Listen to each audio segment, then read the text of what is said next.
It is really early for me. It's actually Wednesday for me. Is it Wednesday for you? It's Wednesday for me as well. It's like we've had a bit of a time shift. It's weird because everybody watching this is watching on a Thursday. So it's so weird because if you type anything in the chat, we won't be able to see it because you're a day ahead of us. And that's really weird to be in this position. Should we guess? Just guess what people are going to write and respond to it. Oh, yes. Hang on. It was filthy.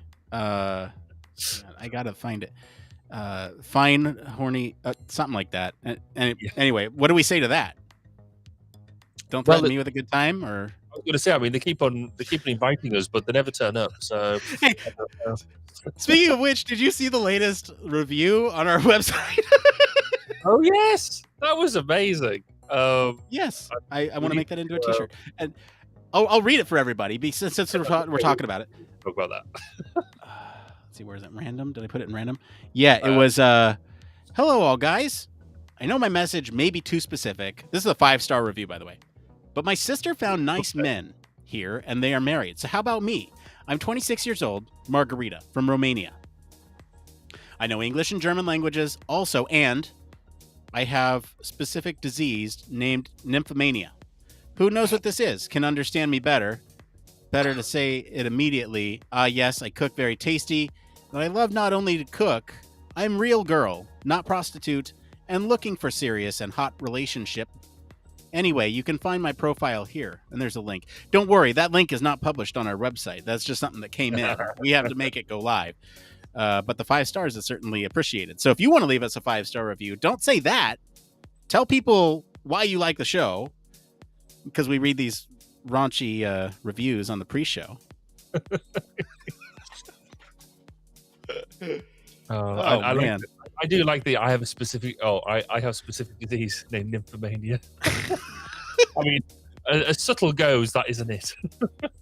I'm real girl, not prostitute is also a good line in there. Well, just in case we were having any sort of queries or anything like that on whether she thought she was just going to get money out of it, Exactly. She likes us for the men that we are. Yeah, that's going to go on a T-shirt. Or at least maybe not all of it. Maybe there needs to just be like half of it or something. Half of it. We need to pare it down, I think. We would fit on one of my T-shirts because I'm like twice the size of you, so you could have half of it. It's or maybe you could have some on the front, some on the back. Oh yeah, that's maybe we can start the second half with I have specific disease named nymphomania right on the back. That's like the first thing you see on the backside of somebody's shirt. That would be amazing. What could possibly go? Hey, to level set, we are doing sort of a truncated show tonight. Obviously, this is pre-recorded. So we're doing a pre-recorded pre-show, and then we're going to do the show. And then there's not going to be a post-show tonight. We have some other recording duties that we need to take care of that you will all get your ears on pretty soon. But we're not ready yet because we need to record all the parts and pieces. We have business to over do. Several weeks. Yes. If you're a long-time listener, you know exactly what we're talking about here since it is the end of the year. But if you're new, we do a sort of everything in 2020 X that you might have missed in Human Factors News, where we break down all the top stories that we didn't talk about on the show and ones that we did. All of the things. So, all of them. So it'll be a good time. Tonight, we are talking about the disaster nightmare that Twitter has become. I mean, it's interesting, isn't it? Because there's so many places we could go with this, and we only have 20 minutes to actually talk about it in the show, and I'm fairly sure we could talk about it for like 2 hours. Just the different facets of this whole thing is incredible. Yeah. Plenty of points to be made around trust and the whole verification thing. It's just a mess. Truth be told, I haven't posted a whole lot on Twitter since this whole thing went down. It's not because I want to I don't know how I feel about it, I think is the thing. Like, I don't know. I posted a thing on there a couple weeks ago that was like, hey, if you know, Twitter does magically go down. Yeah. because all of his employees are fired now. You know, you can find us here at our website, and we have a community, by the way. If you want to become part of the Discord community, you certainly can. Ask a bunch of other human factors, UX professionals in there, questions that you might have. Other people might find them handy. All that type of thing. I will say we don't have a whole lot of notes for this one. It's going to be interesting. And Barry, before we start, I want to make sure I bring your attention to one of the it came froms, because it requires a very specific type of answer. I want to make sure that you're prepared for it. It is the I was going to say these are just the same it came from. Yikes! No, it didn't pull in the right ones. Hold the phone. Let me see if I can. I wouldn't be that, because actually for the programming notes, it didn't pull in the right my newest podcast either. So I've cut and pasted that in myself. So geez. All right. Well, you know, I think because to me, the highlighted section here is kind of what is needed, right? From these notes, because I'm thinking I just generate new notes. Yeah. I don't know why that happened. Probably because I was hastily trying to get the notes out there for us to ruminate on for the last couple days when we knew what story we were talking about, but it didn't work. So let me test one more time here. This is episode 260.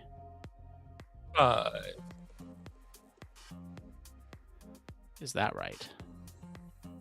Or is it? So that's correct. Yeah, no, it's 265. Okay.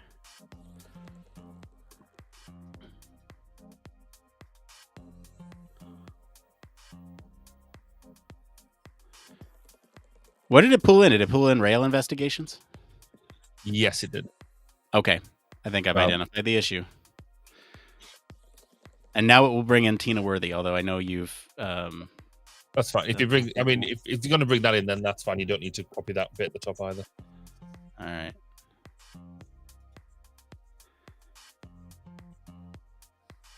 Sorry, I was really hoping that you would see these it came from before, because there's...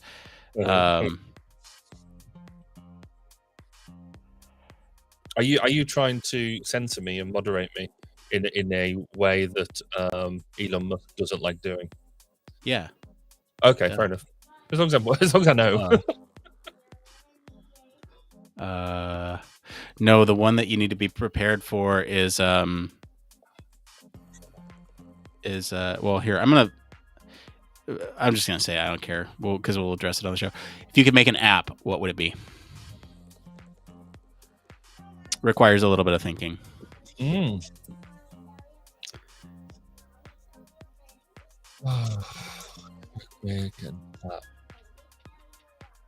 See, I know the really boring answer. And it kind of already exists. Microsoft is are you a 365? You are a 365 user at work, aren't you? Partially. Because they've now got Planner and To Do as apps, and Planner is actually now a pretty sweet Kanban tool. I've suddenly got all excited about it because it links into everything else. It's very neat. That is very neat. Or should I say very neat? That's very neat. I see what you did there. That's very clever. Very clever. You can stop that now. It was funny the first time. Let's do the second. All right. Here's the updated linky link for you. I'm going to post that in the little chat there. And none of the older notes have been transferred yet, so stay tuned for that. Transfer is coming in like three seconds here. 3, 2, 1. Incoming. Wait. Hang on. I got incoming. There we go. Awesome.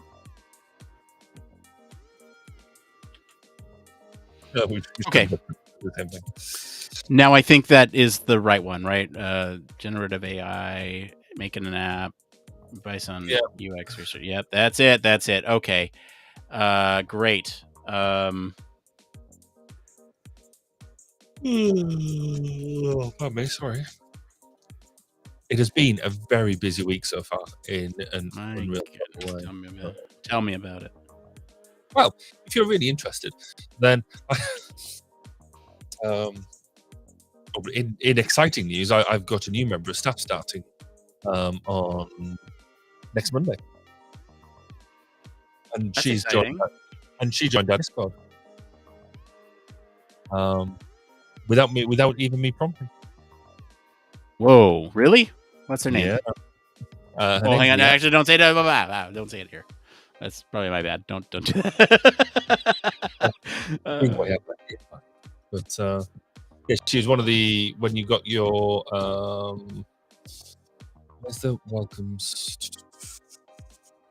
When I missed it because I was out of service. No, you. I think you said hello to her. No, I know. Just look in the welcome channel and tell me what my message was. Where's the welcome? Oh, there's the welcome. Yes, no, that was one. So it's the last one in the welcome channel. Got you. All right, cool.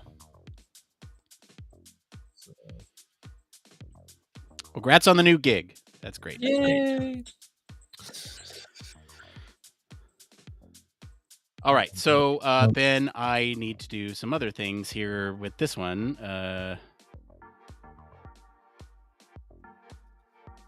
Right, that's good. Right, so I need to go look at these. It came from.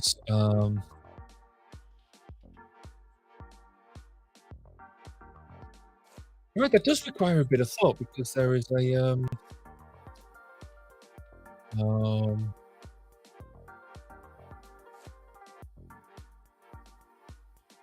it kind of already exists, but that's okay. I just figured it was a good topic based on what we're talking about tonight.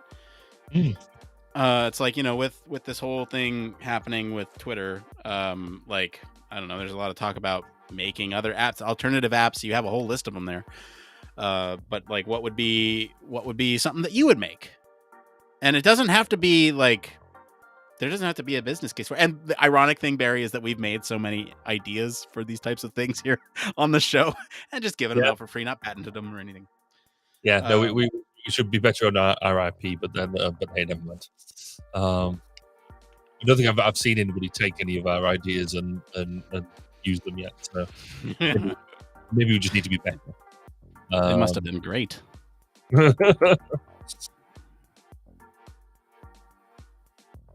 Okay, but that's the one I would have.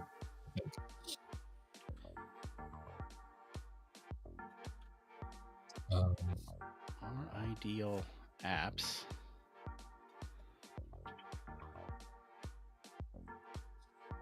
And right. What did I put as my one more thing? That's the thing I missed. Oh yeah, my one more thing is gonna be real fun. You know what? I don't have a whole lot to I don't have a whole lot of time to do this in the show, so I'm gonna do this now.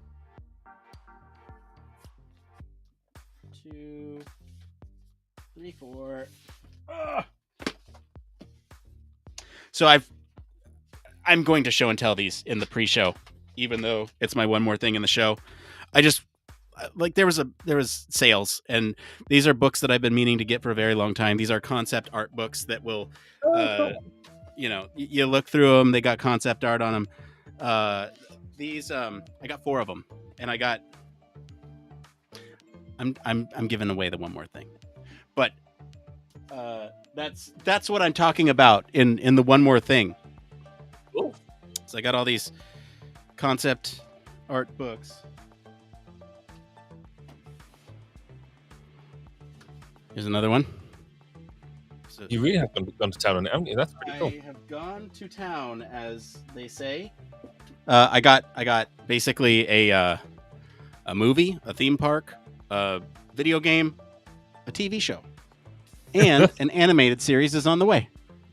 And I have a couple more that I couldn't resist because I was like, oh shoot, these are on sale, and I wonder if any like library resellers on eBay have like older copies of these ones, and they did.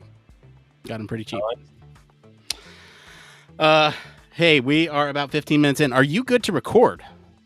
I think good to record. I've done my one more thing. Done that. Okay. We're there. All right. Make it Hey, so. we're gonna be right back. We're gonna record, and so you can stick right there and enjoy this little showgram that we're going to put together for you right now.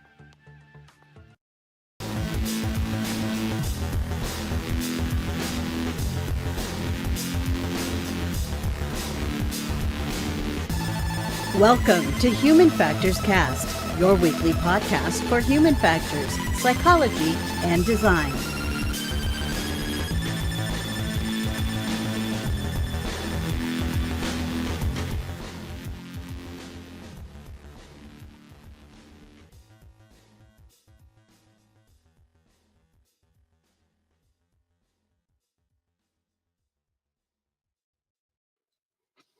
Hey everybody! It is great to be back. We're recording. This is what is. Geez, what an intro! This is. I'm pleased to see we don't have a higher quality pre-recorded than we do have a live recording. I mean, you know what? Hey, editing Nick, keep this in. All right, and then we're gonna just start again. All right, here we go. Ready? Hey everybody, welcome back to another episode of Human Factors Cast. This is episode 265, just 100 short of an entire year's worth of Human Factors Cast. We're pre-recording this episode on November 30th with an air date of December 1st, 2022. Like I said, this is Human Factors Cast, and I am your host, Nick Roome. I am joined today by the one, the only, Mr. Barry Kirby. Hey, good to be here. Hey, great to have you, Barry, and we even got some applause going for you. I feel privileged. Oh, man. We got a great show for you all tonight. We are going to be talking about the whole nightmare UX situation that Twitter has found themselves in. Yes, it's been a popular request over the last few weeks while we've been taking little breaks here and there. We're going to also answer some questions from the community about advice on becoming a UX researcher, our thoughts on making apps, and what our thoughts on generative AI replacing creative endeavors are, especially when it comes to our jobs, our work. But first, some programming notes, community update. Hey, we got a deep dive coming out to you next week. It's going to be on basically the human factors of fitness devices, which are really cool. We had a lab member working really hard on this over the last couple of weeks. It'll be out there for you, consumption, sometime next week. So pay attention for that. It's a great read, if I do say so myself. In addition to that, as we always get towards the end of the year here, there's some intermittent content programming, I should say. So let's just let's get that out of the way. We're going to be here the 1st. I guess this is today, the 1st, the 8th, the 15th, the 22nd. We're taking out the 29th, but we'll still have something for you, which is everyone's favorite. Here's everything that you missed in 2022 in terms of human factors news, as talked about by Barry and myself. So really, there's no breaks from your end, just a break from ours, since we took a lot in November. Anyway. Yeah, with that, Barry, what's the latest over at 1202? Feels like a minute since I checked in. It is. So 1202, we've got an interview with the Chief Operating Officer of the Chartered Institute of Ergonomics and Human Factors, or CIHF, and that's Tina Worthy. She is an absolute bastion of the organization. She's the person who makes a lot of the stuff run in the background. And she really shares a lot of the information about just what it takes to keep such a large organization running. I mean, so many people have heard of the CIHF. We have registered members all around the world. And yet there is such a small number of staff keeping this machinery going. And it's amazing just to hear the amount of things that she gets up to, the amount of things that that her team get up to, and just her enthusiasm for what she does. So go and have a listen to that. That's going to be the last properly recorded interview of 2022. The next episode will be a review of 2022. And if all goes well, the chap who joined me last year, Joe Paulson, will be joining me again to review 2022's content, and he'll give us his opinions on what he thinks the best bits are. So that will hopefully come and land just before Christmas as well. Speaking of EHF, nothing to officially announce, but I think we might be there in some capacity. Anyway, there is a strong chance. I know some people who know some people, and I think the opportunity for us to have a stand and work out some sort of remoteness thing like we did for HFES will be similar or something like that. Yeah. So it's looking good. Nothing to officially announce. But anyway, we know why you're here. You're here for the news. So why don't we go ahead and get into it?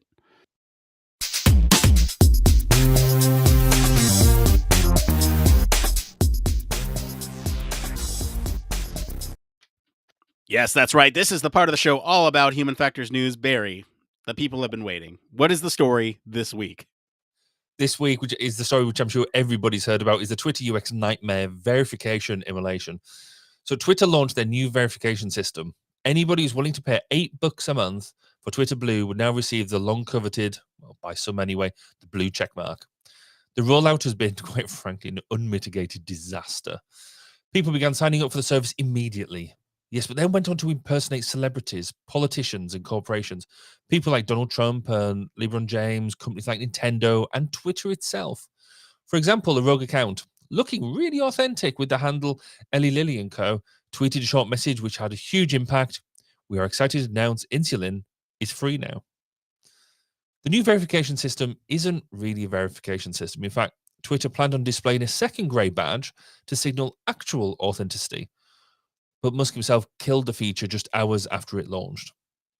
He was putting all of his chips on the blue badge, saying it would be the great leveler. In fact, from a design perspective, he's simply created a usability nightmare.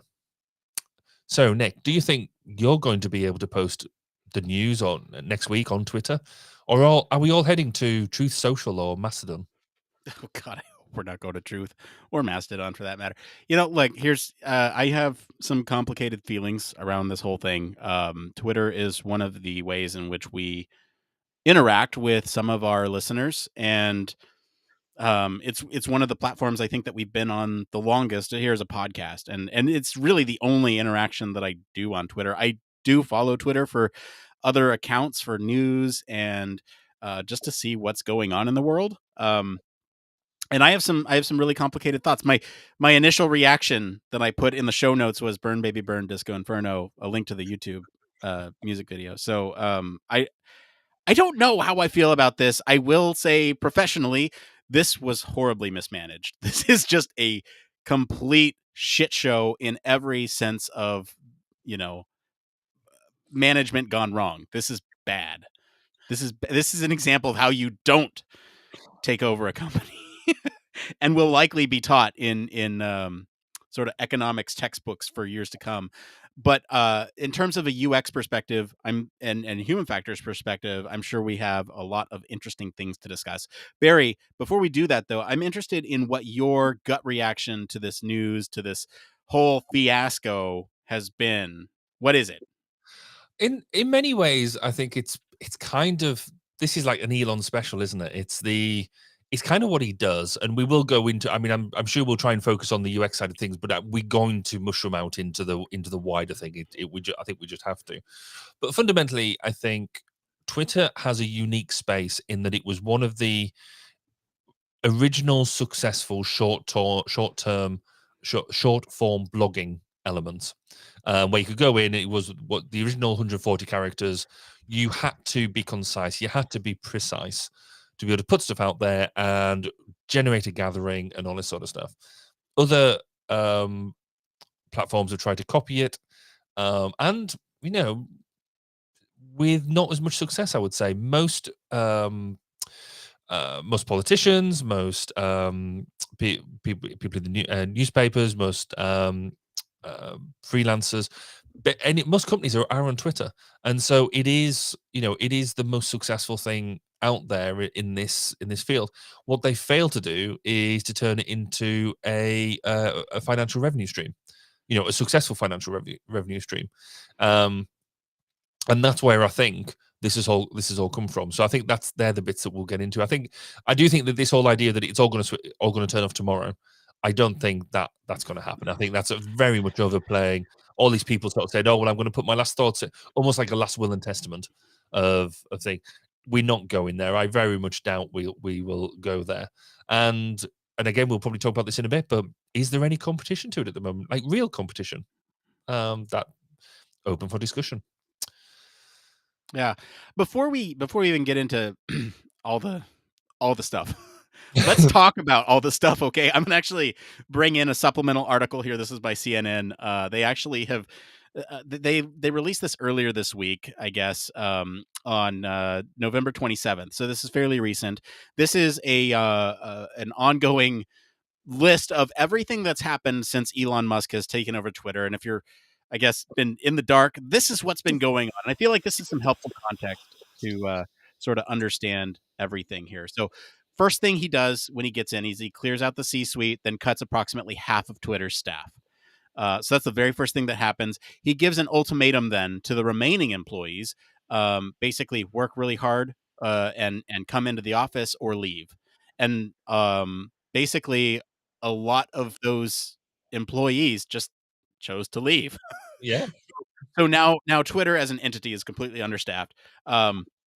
After this, the advertisers, in a lot of ways, fled, and basically, there's like this huge drop in revenue. And then you get the blue check mark issue. So this was kind of delayed due to the midterms here in the States for misinformation. You mentioned in the blurb the Eli Lilly tweet, and that that they made a company's somebody who paid $8 for a little blue check mark with verification made a company's stock drop like $20 billion in one day because they paid $8 for a check mark. So that is kind of what we're talking about when we talking about this verification issue. Then more recently here, November 19th, we're looking at, reinstating banned accounts instead of, highly talked over, debated research with an ethics council. He fired them all and just did a unscientific Twitter poll. Says, should I bring back Donald Trump? And, the bots came out and said yes. And so now he's back, but he hasn't posted. So that's a whole other conversation. But basically, not just Trump, but the other dangerous accounts as well are now back that are incredibly dangerous for public figures to be saying some really terrible, misinformed things on the platform. I'll just leave it there. Then, so yeah, like I said, that's kind of where we're at today. That's kind of a look at everything that's happened in the first month since he's taken over. So, but I think with that, what we've also got to do is look back before that as well, because I think articles like that one, and there's been a whole bunch of them out there, almost try and paint the idea that Twitter was all amazing before Elon took over, and actually the reality is quite far from the case. The whole hate speech problem was there. That's been there for a long time.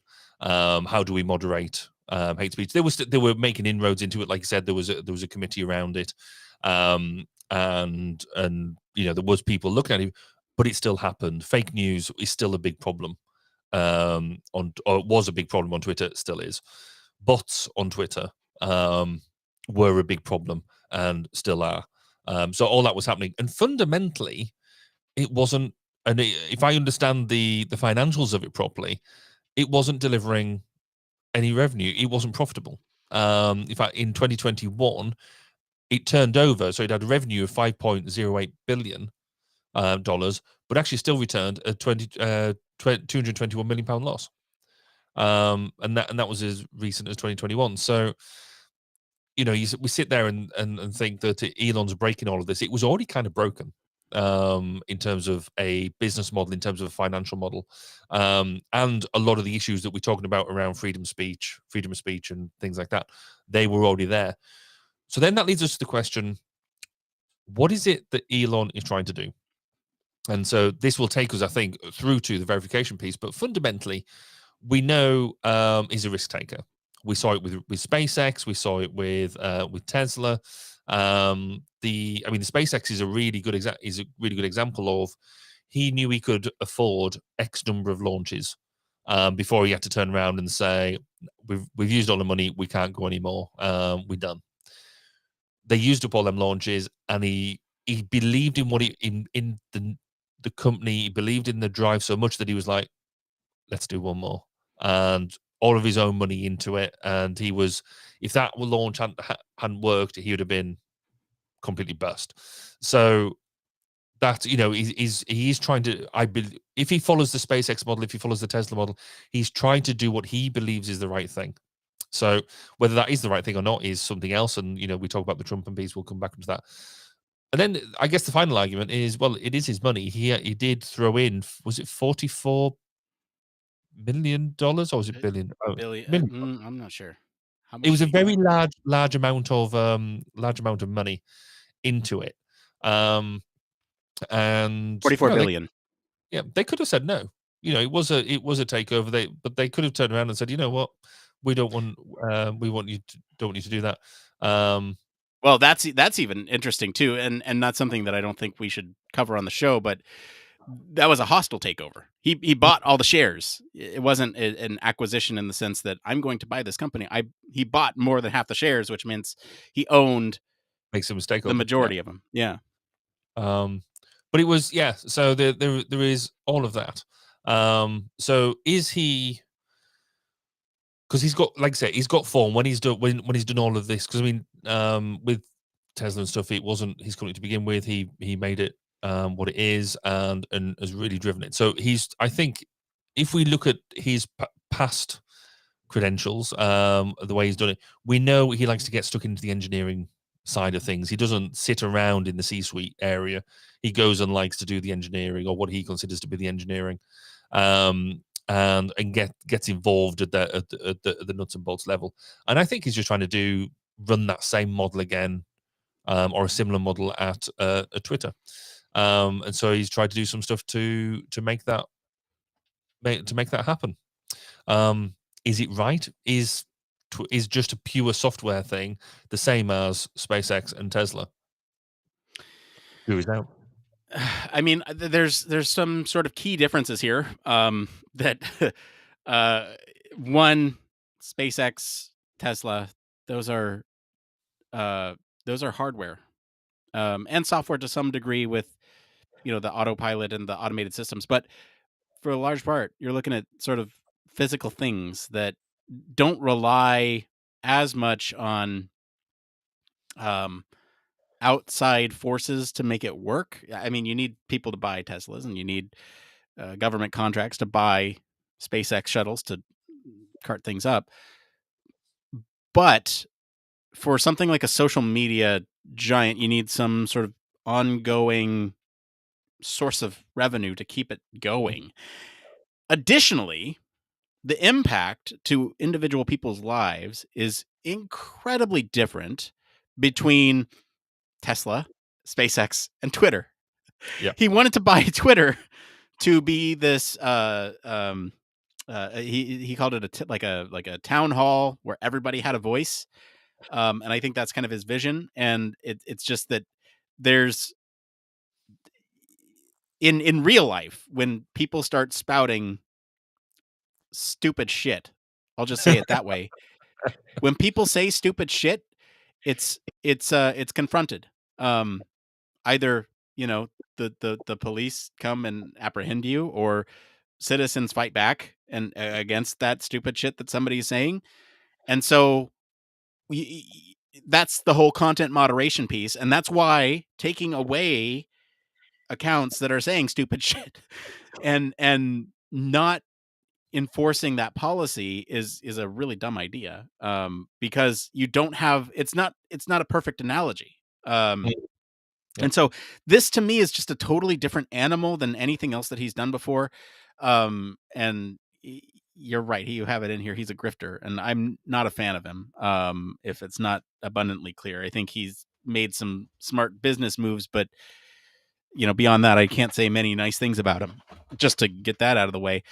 But beyond that, we're talking about the conversation with respect to what happens to a platform that a lot of people have access to freely, that can influence society positively or negatively, That's a lot of responsibility, and this is a whole other discussion about what impact social media has on society and what content moderation and algorithms can do to promote or demote content that is truthful, accurate, entertaining. And right now, there's sort of the skew, at least on Facebook, for outrage and interaction. Right?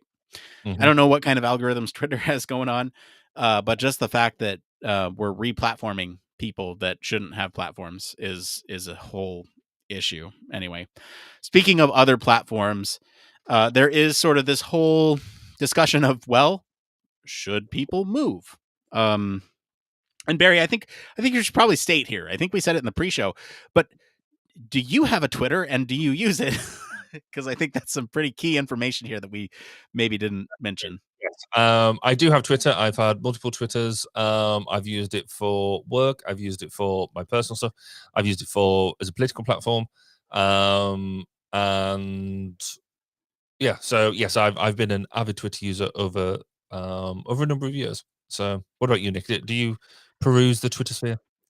I do use it for gaining insights on what's going on in the world. I use it for following certain accounts that will give me updates and news, right? So I mentioned a couple weeks ago I was following the election, and so there were certain accounts that I was like, oh, wait, Maricopa incoming.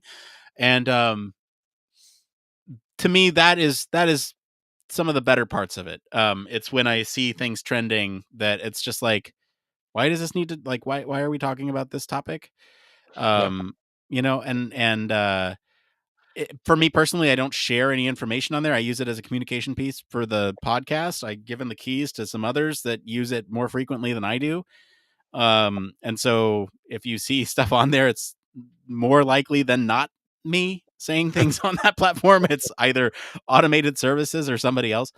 So in terms of like outward communication, I don't use it as much, but for passive information gathering, I do.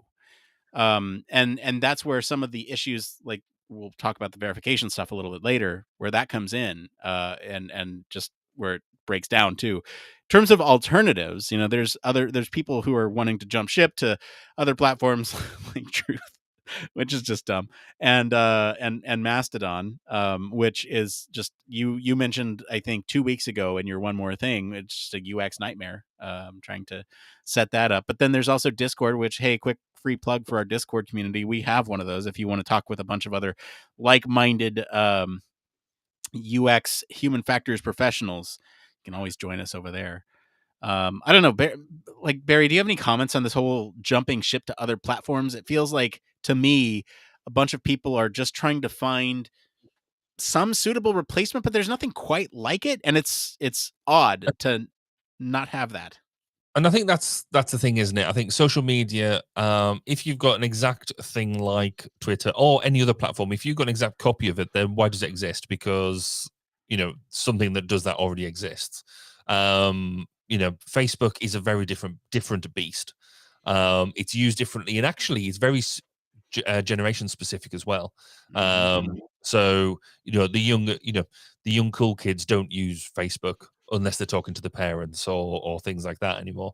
It's very generational. You've also got things like Snapchat, you've got Instagram, which is almost the spin-off now of Facebook in a very different way. Mastodon, as we mentioned, I tried it a couple of weeks ago, and I did try. I tried to get in there, but again, you have to, and it's a bit like Facebook in some respect. You create your own silos, and so therefore you create your own echo chambers. You talked about Truth Social. That was obviously the way that was created is very particular, and I think reaches out to a particular demographic. And Discord, you know, we've got our Discord on there. There's a couple of other Discord servers that I mess around with.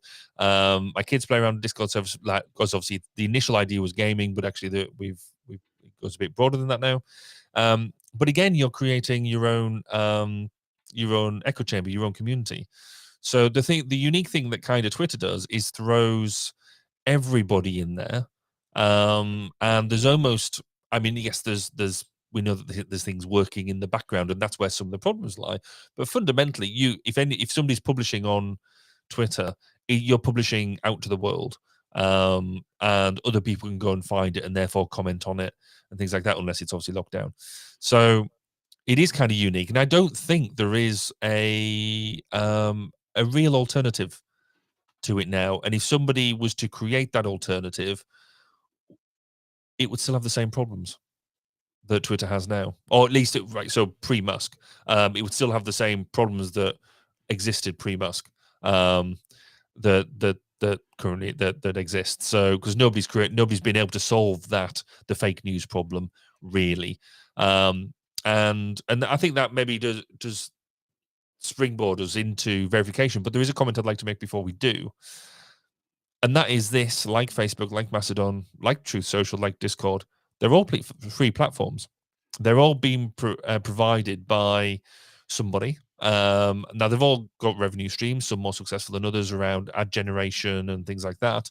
But for us as a just a normal user, they're free for us to use. Is it right that we are criticizing a free platform in such a way when then they but what if we were paying into it, if we were a paid up member, say, and so this is maybe where take away the verification piece, though I would wrap it in. If we were paying $8 a month just to use it, I think we would be very well justified in saying it's it's not safe, it's not right, it's all that sort of stuff.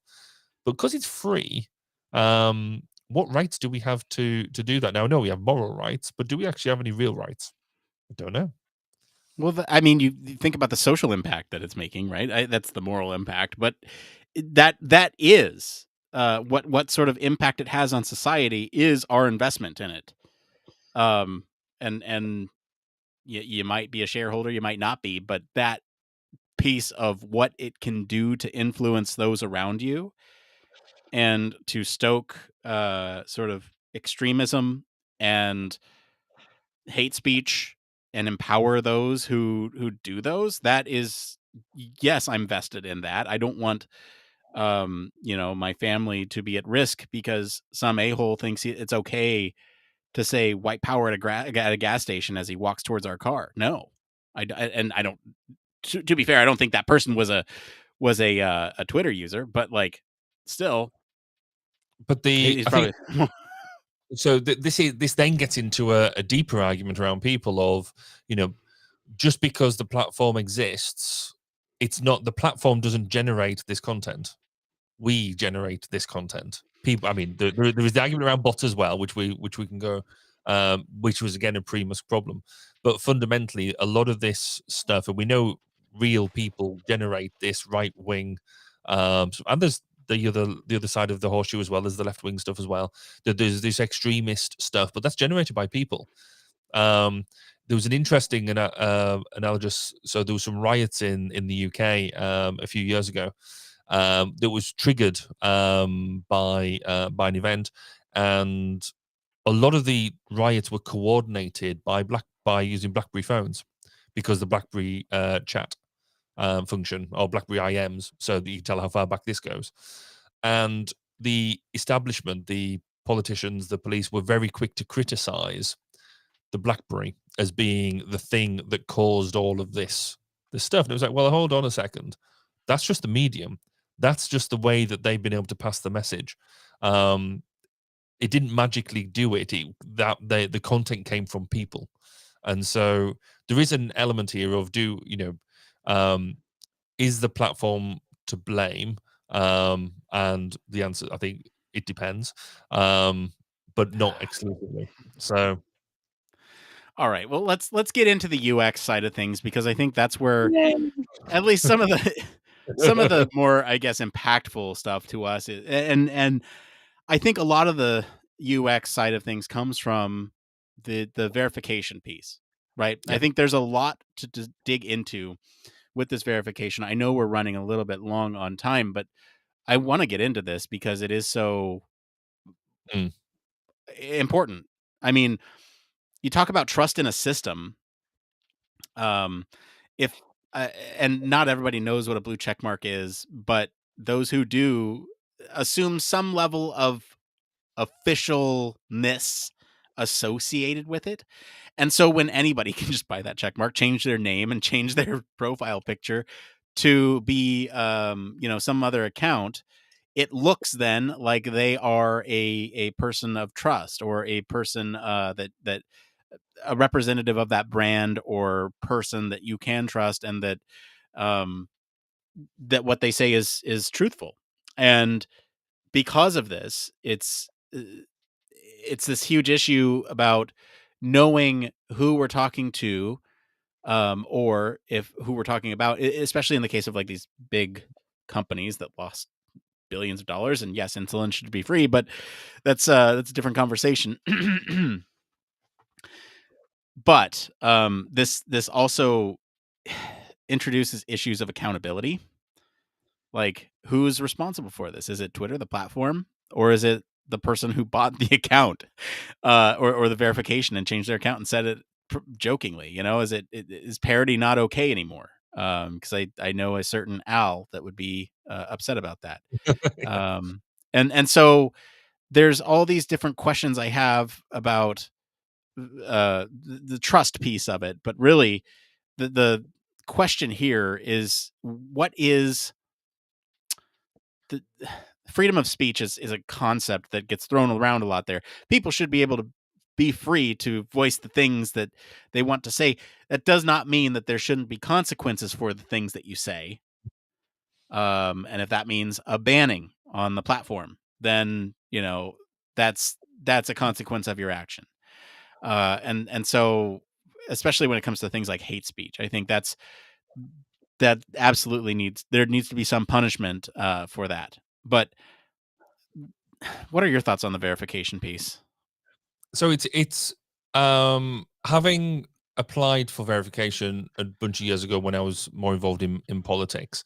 The process then was quite significant. And as you could, if anybody looks on my Twitter, will see that there is no blue tick there. I didn't make the cut because the bar was quite high. You had to be a person of interest. You had to have a whole, you had to be able to reference newspapers, or you had to show that what your position, why that was a significant piece, et cetera, et cetera. So it wasn't just a case of, oh, look, I'm really cool, therefore you can make that happen.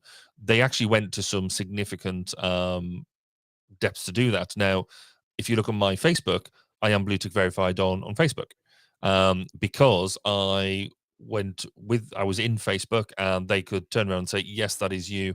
And they verified me there and then because I could prove that I was a person. So yeah, I'm just Twitter jealous.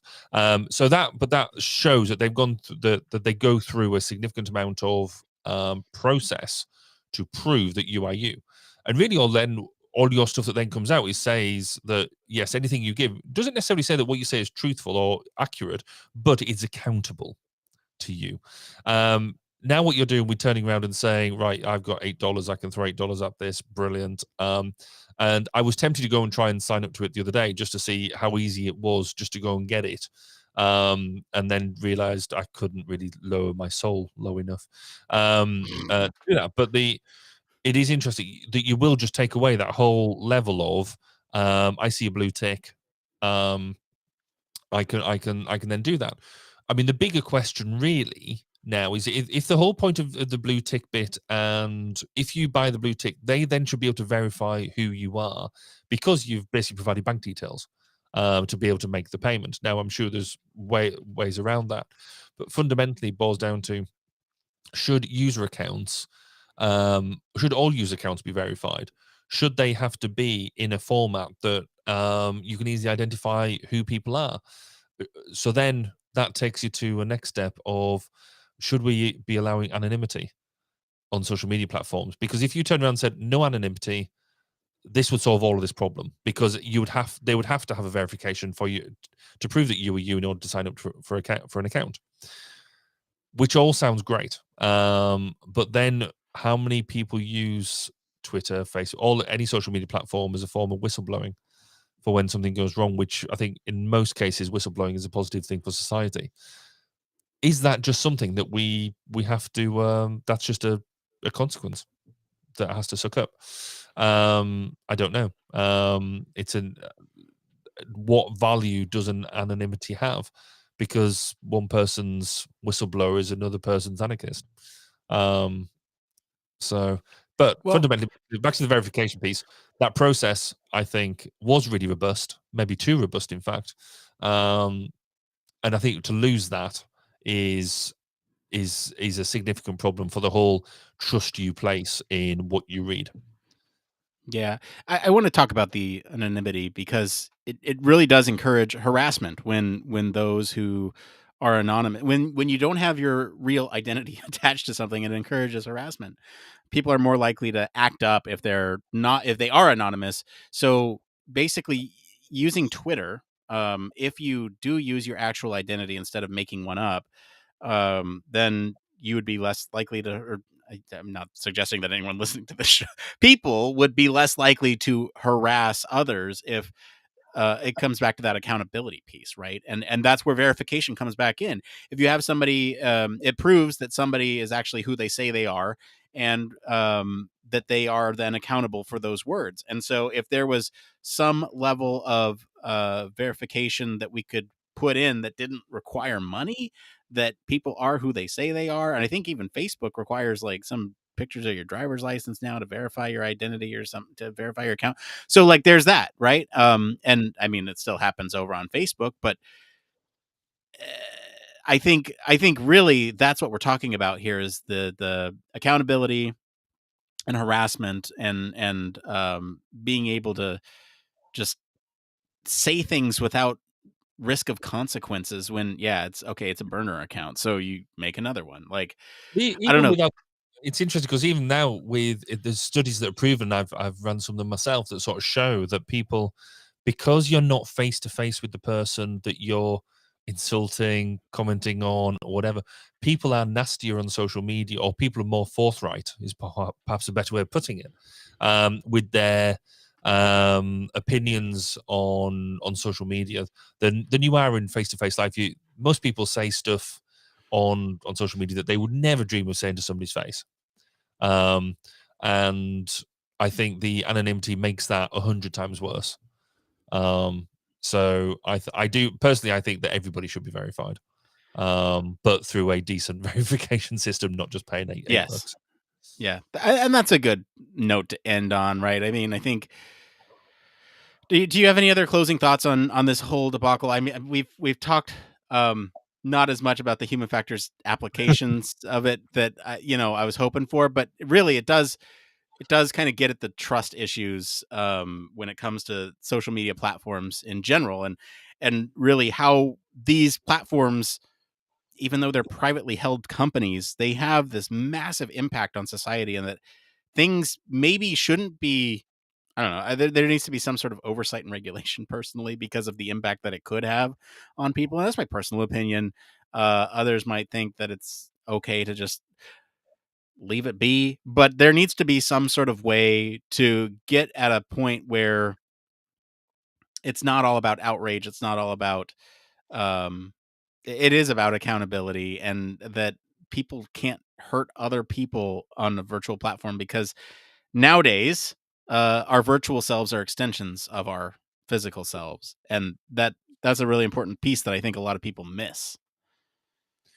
Yeah, I think for me, it's the technical end of a cultural and behavioral issue of globalization that we are still only coming to terms with. The fact that we talk to so many people so quickly with actually little impact or consequence, that we as a society still struggle to handle it. I mean, the fundamental question for me here would be, is if Elon switched off the big Twitter button tomorrow, what would be the impact to society then? Would we be poorer for it as a society? Would we be able to work less? Would we have would we have less fruitful interactions? I think the answer in this modern world would be yes.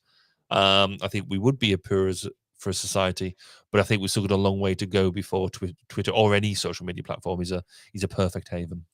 Yeah, Well said. All right. Thank you to our patrons this week for selecting our topic, and thank you to our friends over at UX Collective for our news story this week. If you want to follow along, we do post links to all the original articles and our weekly roundups in our blog. You can also join us in our Discord. We plugged a couple times tonight, where for more discussion on these stories and much more. We're going to take a quick break and see what's going back around in the Human Factors community right after this. Human Factors Cast brings you the best in human factors news, interviews, conference coverage, and overall fun conversations into each and every episode we produce. But we can't do it without you. The Human Factors Cast network is 100% listener supported. All the funds that go into running the show come from our listeners. Our patrons are our priority, and we want to ensure we're giving back to you for supporting us. Pledges start at just $1 per month and include rewards like access to our weekly Q&As with the hosts, personalized professional reviews, and Human Factors Minute, a Patreon-only weekly podcast where the hosts break down unique, obscure, and interesting human factors topics in just 1 minute. Patreon rewards are always evolving, so stop by patreon.com/humanfactorscast to see what support level may be right for you. Thank you, and remember, it depends.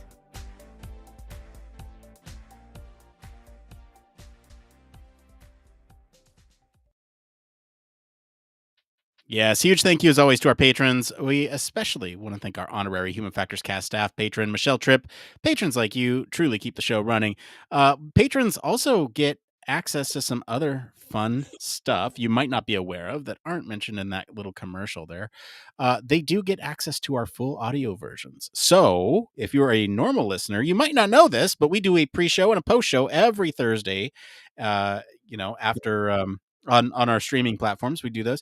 Our patron listeners get that in their podcast feeds with all the commentary that we make before and all the commentary that we make after. So that's usually a lot of fun Barry and I have in those pre-shows and post-shows. If you want to get to know us a little bit more, what's the professional term? Loosey-goosey? Casually? Casually. Let's go with that. Casually. All right. Yeah. You can come do a patron thing. Do that. We also have now we're having monthly Q&As just to be a little bit more better about the cadence, I think. So you can do monthly Q&As with us. We have those in posts. You can leave your questions with us. We'll answer them on the show. We'll answer them directly there on the platform for you. Early access. So we do post our show right away over there. For everyone else, you got to wait until Friday morning. For them, they get it Thursday afternoon, right after we're done. And sometimes, occasionally, we'll have some bonus content over there, which is like our HFES coverage. We just put up the whole thing over there. We just in 2 big blocks. Like, hey, listen to everything live. So that's some great stuff that they're getting over there. If you are a fan of the show, want to help support us, Patreon continues to be a just perpetual wellspring for us to keep the show running. So we truly appreciate everyone's support. With that, let's get into this next part of the show. It came from.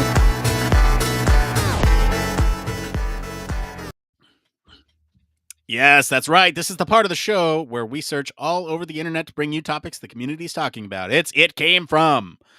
If you find any of these answers useful, wherever you're watching or listening, give us a like to help other people find it. All right, we got 3 really fun ones tonight, Barry. Mm-hmm. And this first one here, they're I think. Okay, so the first one's from the user experience research subreddit. This is by Rando Bando Peep, and they write advice on becoming a UX researcher. Hey everyone, right now I'm currently a project manager, but would love to become a UX researcher. My bachelor's is in psychology, and I have 4 years experience in project management. I have connections through my current role to UX team, but any advice on how to get into the UX researcher role from here would be greatly appreciated. Barry, how do you migrate from a product management role into a UX research role? That's a really good question. I think in the grand scheme of things, because they've already got links to their UX team, I would be going to talk to the UX team and seeing if you can leverage jump from your position now to maybe a similar role in and around the UX team. maybe that would work for you. I think fundamentally, go and chat with them, get some background, so maybe get some experience in some way, develop your own portfolio, and do that sort of stuff.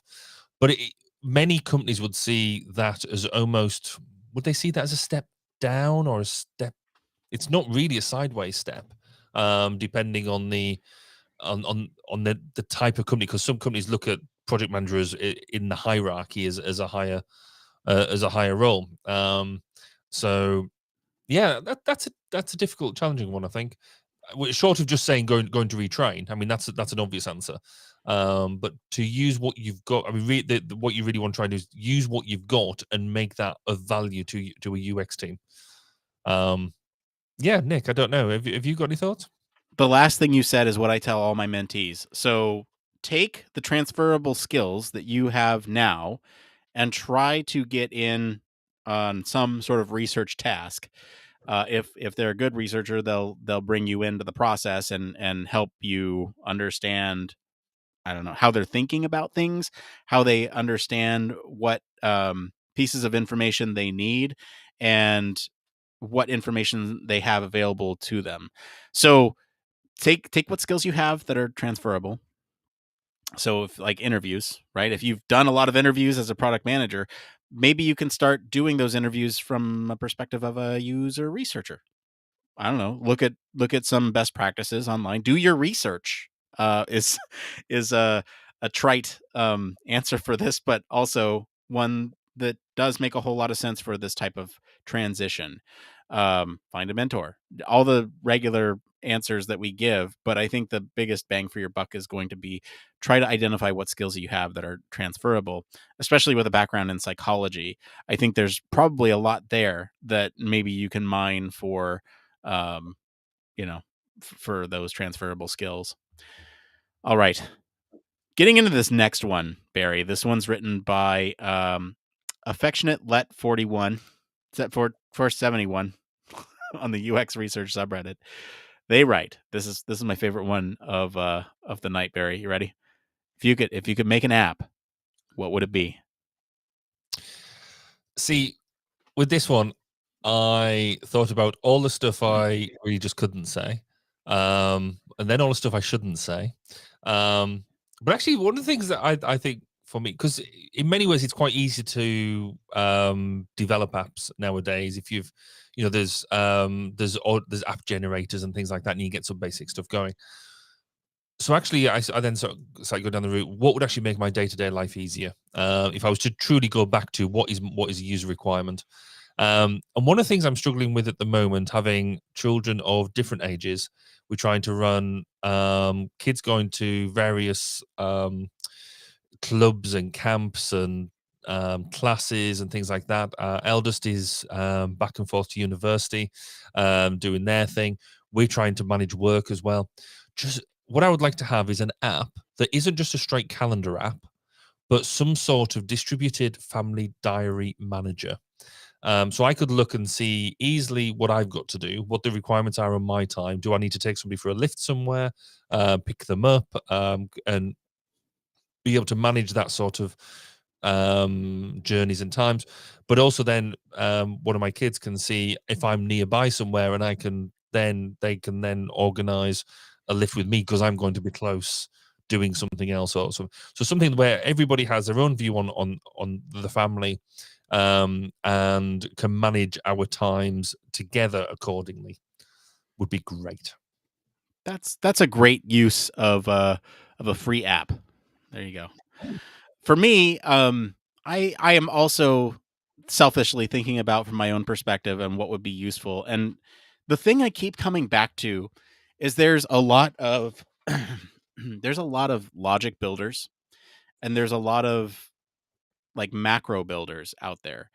And basically the app that I want is some sort of technology that understands where to go for certain things and to be able to build a workflow that adapts and basically say, okay, To make a restream event, I need these pieces of information. I will know that I have these pieces of information when I put them into this document. And so then it's looking for a trigger. But I want that trigger to be smart, or I want to be able to trigger it with a button and just get that information from one place and put it into another.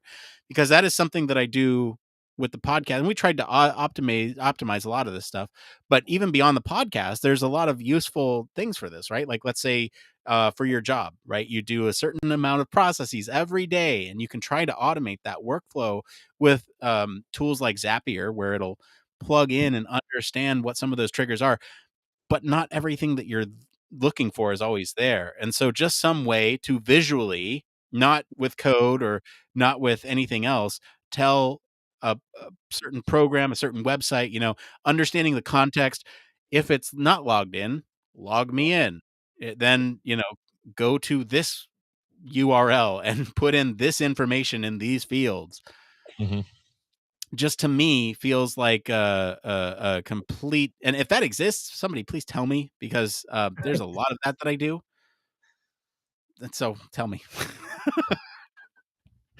All right. Let's get into this next one here. This is thoughts on generative AI replacing creative endeavors. This is by Muffin on the user experience subreddit. There's no text here, but Barry, what are your thoughts on generative AI basically replacing UX designers, UX researchers, anyone that does some sort of creative work, right? What do you think that impact is on those roles? I don't think I like the idea of them replacing them, but I do like the idea of them being there as a tool for them to use. Because sometimes one of the hardest bits you can do, or some people get fixated that prototypes or early wireframes have to be perfect. And the whole point is that they're not, that you almost scribble down something because they end up being springboards for other things. And that's a really valuable piece. So maybe the AI helps in generating more broader, wireframes or initial ideas. It can help do some of that. Or it can be used to maybe bring in some other influences, because sometimes, particularly if you've got a smaller team, you can become tunnel visioned into some things, and maybe the use of an AI which would take broader inputs might throw you some places that you weren't considering because you'd looked into a mindset. So things like that might be useful. But you're right in the way that you worded the question. What my fear is that they would turn around and say you've got an AI or almost towards an AGI type capability that we can then turn around and say, oh well, we can get rid of the creatives now. We don't need them. We just need it's just another programming task that we turn a handle on, and they'll come up with some interface, and that'll be fine because AI produced it. So tool, yes. Replacement, no, no, thank you. That's exactly where I'm at. I think it needs to be incorporated into the process as sort of here's some ways that you can go. And I know that there's like just beyond human factors and UX right now, there's a lot of fear from creatives that these AI art generators will be taking them out of business. And if you see some of the results, maybe not yet. But I mean, some of them are really impressive, and some of them maybe not yet. But those using that type of tool can give you so much different type of inspiration, because it's pulling from a variety of different sources. And so when you think about that in terms of UX or human factors, if you're like, okay, well, what is the solution to this thing, right? Or you can put in some keywords that say, like, I want to design a solution for X, Y, and Z. There needs to be buttons with this and that and that. Put in the requirements and see what comes back, and use that as inspiration for the final design. Or if you're, doing a research task, maybe use that as inspiration for the questions that kick back, or whatever it is. I think it can be definitely used more of a tool than for the replacement. But you're right. There's going to be that temptation from decision makers to get rid of those roles then when that exists. Yeah. All right. Well, since we ended on a happy note, Barry, what's your one more thing this week? So my one more thing is actually the whole reason that we're doing this on pre-recording on a Wednesday rather than doing the Thursday live is I've got a 2-day CIHF meeting coming up tomorrow, or a bunch of meetings coming up tomorrow, which is going to take me away for 2 days. But this is really exciting because it's the first, apart from when we had conference, but it's the first council meeting that we've had in person. We've been doing them all on Zoom. Through pandemic, and now we've continued because there is value in them, people being able to attend them. But I'm really quite excited about getting the entire or most of the council together and the executive together. And we've got our new chief executive of the institute. It's his first council meeting as well. I'm just really stoked. I think it's going to be brilliant 2 days. So I'm really excited. I'm excited for you. That'll be fun to get to know everybody in person and network and network. Yeah, we're going out for dinner, and there's going to be a couple of glasses of wine, I fancy. Good for you. And yeah, that the podcast would have totally held you back from that. So I'm glad we're recording on a Wednesday. Might have made us better. Who knows? My one more thing this week is that I am getting back into crafting. So I think I may have talked about this with you, but anyone who watches the show can see that I have like some fun things on my shelves behind me that I've made, and a lot of times the source for inspiration is dry, and this is where, so I've actually got one of those AI art generators and put in like Star Wars concept art and for like specific things. And it's returned some really cool results that have inspired me to make, not quite yet, but have led me to prepare for some things. Like, I don't know, I have something on my desk right here that I'm fiddling with that, I don't know, you can't really see it. But anyway, that leads me to my reference book. So over the sale weekend, there was a bunch of books on sale that I have gone and bought, concept art books, and they have some really beautiful illustrations in there, and I'm using them as a source of inspiration to make future crafts. I've even pulled out my little notebook and I've started once again making little sketches. Again, you can't see it, but I've started making little sketches about ideas for creating these props and decorations for my office, and I'm very excited about that. So I'll leave it at that, and that's it for today, everyone. If you like the episode and enjoy some of the discussion about social media and maybe how we feel about our phones, I'll encourage you to go listen to episode 261, Are You Lost Without Your Phone? Comment wherever you're listening with what you think of the story this week. For more in-depth discussion, you can always visit us on our Discord community, visit our official website, sign up for our newsletter, stay up to date with all the latest Human Factors news. You like what you hear, you want to support the show, there's a couple things you can do. One, just keep listening. We love it when you listen. We see those numbers.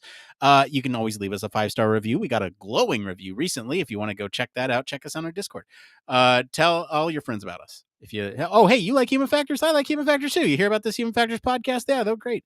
And if you have the financial means and are able to do so, for just the cost of one coffee a month, you can support us in all of our endeavors on Patreon. And you get access to a whole other podcast when you do that too. As always, links to all of our socials can be found in the description of this episode. Mr. Barry Kirby, thank you for being on the show today. Where can our listeners go and find you if they want to talk about how you feel about Mr. Elon Musk?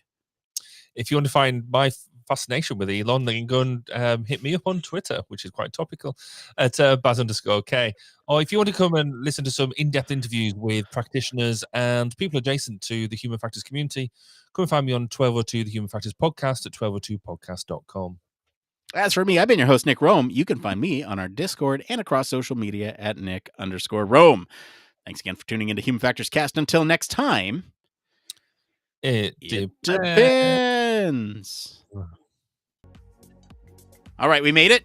And just a reminder for everybody watching now, we are not going to do a post show, so we're going to wrap this up. But thank you for sticking with us, and hopefully I can get this all out into one continuous thing, and I can just let it go. Otherwise, I don't know, I'll just air the episode, and no one will hear this except for our patrons. So wherever you're listening or watching this, thank you. We appreciate you. Always. And we'll see you next week.